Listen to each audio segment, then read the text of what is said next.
Welcome back to my channel సరదా ముచ్చట్లు vlog. ఈ రోజు వ్లాగ్ ఏంటంటే అండి, కాకరకాయ చూసారు కదా. కాకరకాయ ఆల్రెడీ తొక్కు తీసాను, ఇంకొక కాకరకాయకి తొక్కు తీసినాం. ఈ రోజు వచ్చేసి మన రెసిపీ కాకరకాయ పులుసు. చాలా చాలా టేస్టీగా ఉంటుంది. కాకరకాయ తినని వాళ్ళు కూడా తప్పకుండా తింటారనమాట. చాలా చాలా టేస్టీగా ఉంటుంది. ఎవరైతే మన ఛానల్ ని ఫస్ట్ టైం చూస్తున్నారో సబ్స్క్రైబ్ చేయడం మాత్రం అస్సలు మర్చిపోకండి. అలాగే బెల్ ఐకాన్ మీద క్లిక్ చేస్తే నా ఫర్దర్ వీడియోస్ అనేవి కూడా మిస్ అవ్వకుండా ఉంటారు. మీ లైక్స్ అనేవి చాలా చాలా ఇంపార్టెంట్ అండి. తప్పకుండా లైక్ అయితే చేయండి. చూసారు కదా, కాకరకాయ ఫస్ట్ తొక్కు అయితే తీసుకోవాలి. మనం కాకరకాయ పులుసు పెడుతున్నాం అనమాట ప్రెసెంట్. కొంచెం పండబోయే కాకరకాయలు అయితే కూడా టేస్ట్ ఇంకా చాలా బాగుంటుంది. మాకు అక్కడ అవైలబుల్ లేవు కాబట్టి మార్కెట్లో ఈ మామూలు కాకరకాయలే తీసుకొచ్చాం. కొంచెం పండవుతున్నాయి అనేవి కూడా టేస్ట్ చాలా చాలా బాగుంటుంది. అండ్ చేదు అనేది ఒక్క చుక్క కూడా మీకు అర్థం కాదండి, అంత బాగుంటుంది అనమాట. అసలు కాకరకాయ తినని వాళ్ళకి కూడా ఈ పులుసు చేసి పెట్టండి, ఇది కాకరకాయ అని వాళ్ళే అడుగుతారనమాట. అంత టేస్టీగా ఉంటుంది. నీట్గా అదంతా నీట్గా గోకేసుకోవాలన్నమాట.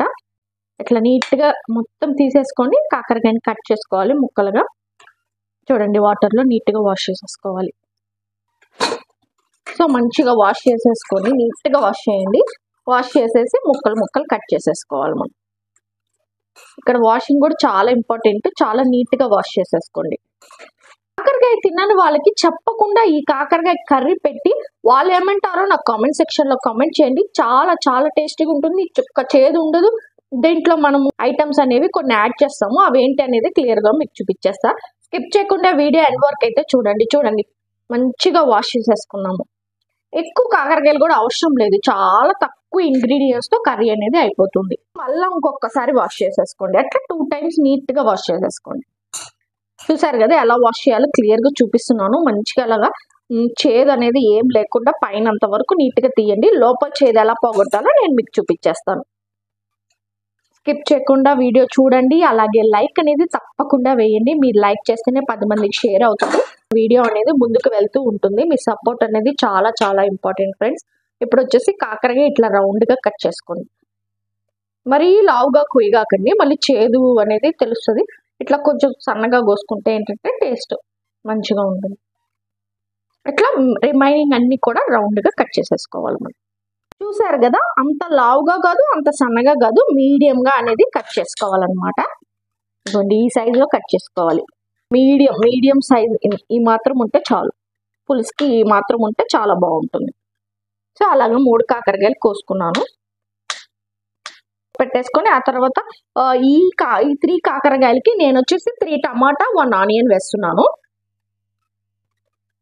సో ఇవి కూడా నీట్ గా కట్ చేసి పెట్టేసుకోండి. టమాటాలు కూడా కొంచెం లావుగా కట్ చేయండి. మీరు ఎలా కావాలంటే అలా కట్ చేసుకోవచ్చండి. ఇలా అలా ఏం లేదు, మనం తినే సైజుని బట్టి మనం కట్ చేసుకోవచ్చు అనమాట.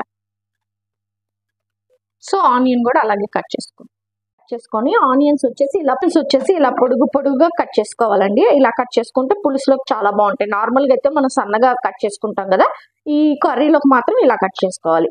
సో ఇవి వచ్చేసి కాకరకాయలు, ఆ తర్వాత టమాటా, ఆనియన్స్ 3 కట్ చేసి పెట్టుకున్నాము. కొంచెం చింతపండు అనేది కూడా నానేసుకోవాలండి. చింతపండు పులుసు కాబట్టి, కాకరకాయ పులుసు కాబట్టి కొంచెం చింతపండు కూడా వేద్దాము. ఎంత చింతపండు వేయాలి ఏంటనేది నేను క్లియర్ గా మీకు చూపించేస్తాను. సో చూసారు కదా, ఇంత చింతపండు ఒక బాల్ టైప్ లో ఉండే ఇంత చింతపండు అయితే వేయాలి ఈ 3 కాకరకాయలకి. సో మొత్తం విడదీసేసుకొని నీట్ గా నానేసుకోవాలి. మనం ఏంటంటే కర్రీ చేసే లోపల నానిపోద్ది. ఆ తర్వాత పులుసు అనేది వేసుకోవచ్చు. నీట్ గా అట్లాగా నానబెట్టేసుకోండి. ఇలా కట్ చేసేసుకోండి. ఇంకా ప్రాసెస్ అనేది క్లియర్ గా చూపించేస్తాం. చూసారు కదండి, ఆయిల్ అయితే ఇంత వేసుకోవాలి కదా. ఇదిగోండి, ఇంత అయితే కొంచెం ఆయిల్ ఎక్కువ వేసుకోవాలండి ఈ కర్రీకి. మామూలుగా మనం చికెన్ మటన్ కి ఎలాగ ఆయిల్ ఎక్కువ వేసుకుంటామో అలాగే వేసుకోవాలి. జీలకర్ర ఆవాలు అనేది వేయాలి. ఇప్పుడు నూనె కొంచెం వేడేగానే, కొంచెం చిటపట్లు ఆడగానే మనం ఆనియన్స్ అనేవి వేసుకున్నాం. సో చిట్టపట్లు ఆడిన తర్వాత ఇప్పుడు ఆనియన్స్ అనేవి వేసుకుంటున్నాం నీట్గా. ఆ తర్వాత టమాటాలు, ఇప్పుడు ఆనియన్స్ బాగా వేగిన తర్వాత, ఎందుకంటే ఎక్కువ ఆయిల్ కదా తొందరగా వేగిపోతాయి, ఇంకా టమాటా వేసేసుకోవాలి. ఇప్పుడు మంచిగా ఉడుకుతుంది అనమాట. బాగా టమాటా అనేది బాగా మగ్గనివ్వాలండి. చూడండి ఎంత బాగా మగ్గుతుందో. బాగా మగ్గనిచ్చిన తర్వాత కొద్దిసేపు మూత పెట్టేసుకోండి. ఒక 5 minutes టమాటా అనేది ఇంకా బాగా మగ్గుతుంది అనమాట. చూడండి టమాటా మంచిగా మగ్గిపోయినట్టుంది, ఆల్మోస్ట్ మగ్గిపోయింది అనమాట. ఇంక ఇప్పుడు మనం కలబెట్టుకుందాం ఒకసారి. మధ్య మధ్యలో ఇలా తీసుకొని కలబెట్టుకుంటూ ఉండాలి, ఎందుకంటే మళ్ళా ఒక్కొక్కసారి మనకి మగ్గిపోతుంది అనమాట టమాటా, మళ్ళీ మెత్తగా అయిపోతుంది. ఇప్పుడు కట్ చేసుకున్న కాకరకాయలు అయితే వేసేస్తున్నాం. స్మెల్ కూడా భలే వస్తుందండి, ఎక్కువ టమాటాలు వేసుకుంటే తీతీ స్మెల్ వస్తుంది. సో మంచిగా ఇలా ఎగరేసుకోవాలి, చేతితో గెంటితో కలబెట్టుకోకుండా. ఇలా ఎగరేసుకున్న తర్వాత కొంచెం పసుపు అయితే వేసుకుందాము. ఇప్పుడైతే కొంచెం సాల్ట్ వేసుకున్నాము. మీరు తినేదానికి మీకు తగినంత సాల్ట్ అయితే వేసుకోండి. మేమైతే 2 స్పూన్స్ వేసుకుంటున్నాం. లాస్ట్లో మళ్ళీ ఒకసారి చెక్ చేసుకోవచ్చులేండి. ప్రజెంట్ అయితే మనము ఉప్పు, కారం, పసుపు అన్నీ వేసుకోవడానికి చూస్తున్నాం. మంచిగా ఇలాగ ఎగరేసుకోండి. సో ఇట్లా బాగా మగ్గనిచ్చి మూత పెట్టేసి ఒక 10 మినిట్స్ మగ్గనిద్దాము మీడియం ఫ్లేమ్లో. ఒక్కసారి మూత తీసి మగ్గిందనమాట. మళ్ళీ ఒకసారి ఎగరేసుకుందాము, ఎందుకంటే గెంటి పెడితే ఏంటంటే డిస్టర్బ్ అయిపోతుంది అనమాట. సో ఇలా చేసుకోవడం వల్ల ఏంటంటే కూర అనేది డిస్టర్బ్ అవ్వకుండా ఉంటుంది. కాకరకాయ బాగా ఉడికిపోయింది అనమాట, బాగా మగ్గింది, ఇంకా ఆల్మోస్ట్ వస్తుంది కూర. మగ్గినప్పుడు కారం అయితే వేసేసుకోవాలండి. చూడండి, మీకు ఆల్రెడీ తెలిసిపోద్ది కాకరకాయ ఉడికినట్టు, బాగా మగ్గిపోయినట్టు మీకు క్లియర్గా వీడియోలో కనిపిస్తుంది కదా. ఇంకా అప్పుడు మీరు తగినంత కారం అయితే వేసుకోవాలి. అండ్ ఈ కర్రీకి ఉప్పు కూడా కొంచెం ఎక్కువ పడుతుంది, మీరు చూసుకొని జాగ్రత్తగా వేసుకోండి. మంచిగా కారం వేసిన తర్వాత ఒక్కసారి తిప్పేసుకోండి నీట్గా కదండి. ఏదైతే చింతపండు నానబెట్టుకున్నామో ఇప్పుడు చింతపండు మంచిగా పిసికేసుకున్నాం. కారం వేసాం కాబట్టి బాగా మగ్గుతుంది కర్రీ అనేది. మొత్తం చింతపండు మంచిగా పిసుక్కొని మీరు తినే పులుపుని బట్టి వేసుకోండి, మళ్ళీ ఎక్కువ వేసుకోవద్దు, ఎందుకంటే మేము కొంచెం పులుపుగానే తింటాం కాబట్టి మేము బాల్ అంత సైజ్ వేసుకున్నాము, చిన్న బాల్ అంత సైజు. కావాలంటే మీరు కొంచెం తగ్గించుకోవచ్చు కూడా, మీరు పులుపు ఎక్కువ తినరు అనుకుంటే మాత్రం. సో ఈ టైంలోని ఇక్కడ వచ్చేసి కర్రీ మంచిగా మగ్గుతుంది. అండ్ ఇప్పుడు వచ్చేసి పులుసు పోసేస్తున్నాం, చింతపండు పులుసు అనేది పోసుకోవాలి. తర్వాత మొత్తం బాగా మగ్గుతుందండి. ఒక్కసారి ట్రై చేసి చూడండి, కాకరకాయ పులుసు చాలా చాలా బాగుంటుంది. తిన్న వాళ్ళు కూడా తప్పకుండా తింటారు. ట్రై చేసి మీకు ఎలా వచ్చిందో కామెంట్ సెక్షన్ లో తప్పకుండా కామెంట్ చేయండి. ఇలా కొత్తగా ఇంట్రెస్టింగ్ గా ఉండే ఐటమ్స్ మాత్రమే చూపిస్తాను నేను నా ఛానల్లో. చూస్తూ ఉండండి, ఛానల్ ని స్కిప్ చేయకుండా వీడియో ఎండ్ వరకు చూసి సబ్స్క్రైబ్ కూడా చేసుకోండి. తర్వాత బాగా ఇలా కలిపెట్టేసుకోవాలి. చూడండి, చిక్కదనం అనేది మీకు తెలిసిపోతుంది. చూడండి, కొంచెం చిక్కగా అయ్యాక చూద్దాము. తర్వాత లాస్ట్ లో ఒక ఇంగ్రీడియంట్ వేస్తాను, అదేంటనేది స్కిప్ చేయకుండా చూస్తే మీకు తెలుస్తుందండి, చాలా టేస్టీగా ఉంటుంది కదండి. మూత పెట్టుకొని బాగా ఉడకనివ్వాలి కర్రీ అనేది. మూత పెట్టి ఒక 10 మినిట్స్ మనం మీడియం ఫ్లేమ్ లో ఉడకబెట్టుకోవాలి బాగా. చూడండి, కూర వేస్తే బాగా ఉడుకుతుంది అనమాట. సో ఇంక ఇప్పుడు ఏంటంటే ఎంత చిక్కగా వస్తే అంత టేస్ట్ అనేది చాలా బాగుంటుంది. మనం చేపల కూర ఎలా చేసుకుంటామో అలాగే చిక్కగా రావాలన్నమాట. ఇంక ఇప్పుడు వచ్చేసి దీంట్లోకి కొంచెం ఇంగ్రీడియంట్ వేస్తానని చెప్పాను కదా, కొంచెం బెల్లం అయితే తురిమి పెట్టుకున్నాను. బెల్లం వేయడం వల్ల చేదు అనేది పూర్తిగా చచ్చిపోద్ది, అండ్ చింతపండు పులుసు వేయడం వల్ల కూడా చచ్చిపోద్ది అనమాట. తింటుంటే కూడా చాలా టేస్టీ ఉంటుంది. ముక్క కూడా నేను చూపిస్తాను మీకు తినేటప్పుడు కూడా. బాగా ఉడికిపోయింది అనిపించింది. ఇప్పుడు వచ్చేసి మనం బెల్లం వేసేసుకుందాం. ఏదైతే బెల్లం తురిమి పెట్టుకున్నామో ఆ బెల్లం అంతా వేసేస్తాం.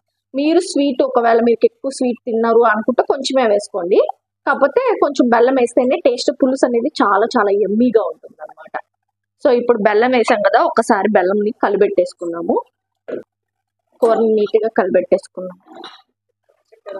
ఇంకొంచెం చూడండి, పులుసుగా ఉంది కదా, ఇంకొంచెం గ్రేవీ అనేది థిక్గా అవనిచ్చి అప్పుడు ఆఫ్ చేసేసుకుందాం. ఓకేనా, ఇప్పుడైతే ఓపెన్ చేసి చూద్దాము. నాకు తెలిసి ఆల్మోస్ట్ అయిపోయింది, చిక్కగా అయిపోయింది కూర. చూడండి, పులుసు అనేది కూడా చిక్కగా అయిపోయింది. చూడండి ఎంత చిక్కగా అయింది. ఇలా వచ్చినప్పుడు ఇంకా మనం గ్యాస్ ఆఫ్ చేసేసుకొని ఇంకా రైస్లో, వేడి రైస్లో పెట్టుకొని తింటే సూపర్ టేస్టీ ఉంటుందండి. మీరు కూడా తప్పకుండా ట్రై చేసి మీకు ఎలా వచ్చిందో కామెంట్ సెక్షన్లో కామెంట్ చేయండి. వీడియో నచ్చితే లైక్ చేయండి, షేర్ చేయండి, సబ్స్క్రైబ్ చేయండి. కొంచెం కొత్త వంటకాలు మాత్రమే పెడతాను మన ఛానల్లో. సో మీకు నచ్చితే మాత్రం తప్పకుండా లైక్ చేసి షేర్ చేయండి. సో ఇంకా మనం బంద్ చేసేసుకుంటున్నాము, గ్యాస్ ఆపేసాం. చూసారా, ఇప్పుడు రైస్ కాకరకాయ ఫ్రై అనమాట. చాలా చాలా మెల్లగా అయితే కాకరకాయ పులుసు అండ్ రైస్ టేస్ట్ ఎలా ఉందో మీకు చెప్తాను కలుపుకొనేసి. చూసారు కదా మంచిగా కాకరకాయ పులుసుతో తింటున్నాను. చాలా యమ్మీగా ఉండబోతుంది.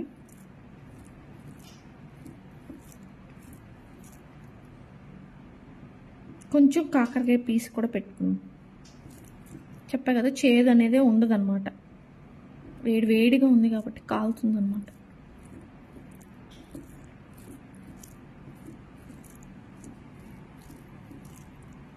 సో ఇట్లాగా ఒక కాకరకాయ దెబ్బ తీసుకొని రైస్లో పెట్టేసుకొని తినేది పరుందండి. చేదు అనేది ఎక్కడ తెలియట్లా. మీరు తప్పకుండా ట్రై చేసి మీకు ఎలా అనిపించిందో కామెంట్ సెక్షన్లో కామెంట్ చేయండి. వీడియో నచ్చితే లైక్ చేయండి, షేర్ చేయండి, నెక్స్ట్ బ్లాగ్లో కలుద్దాం. అంతవరకు బై. Thanks for watching.